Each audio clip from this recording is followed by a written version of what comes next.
Namaste, everyone.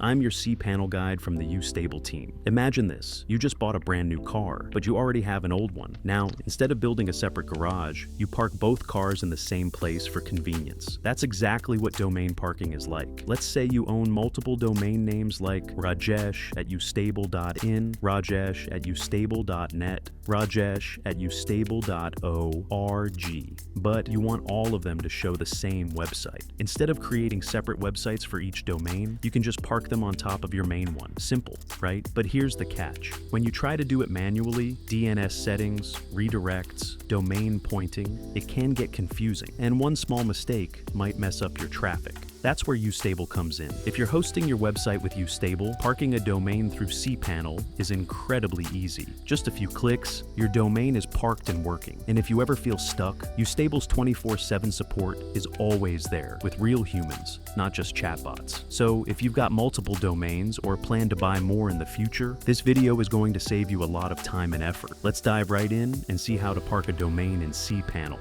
Let's get started.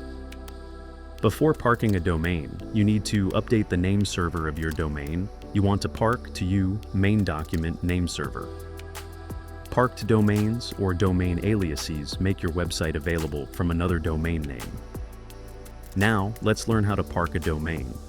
Scroll down to the domain section and click Domains.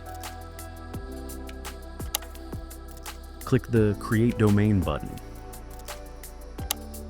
Now, enter the name of the domain you want to park in the input box.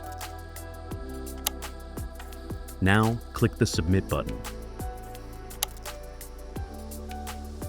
That's it. We have successfully created the alias, or parked the domain. See the created domain. Here it is. Thank you for watching.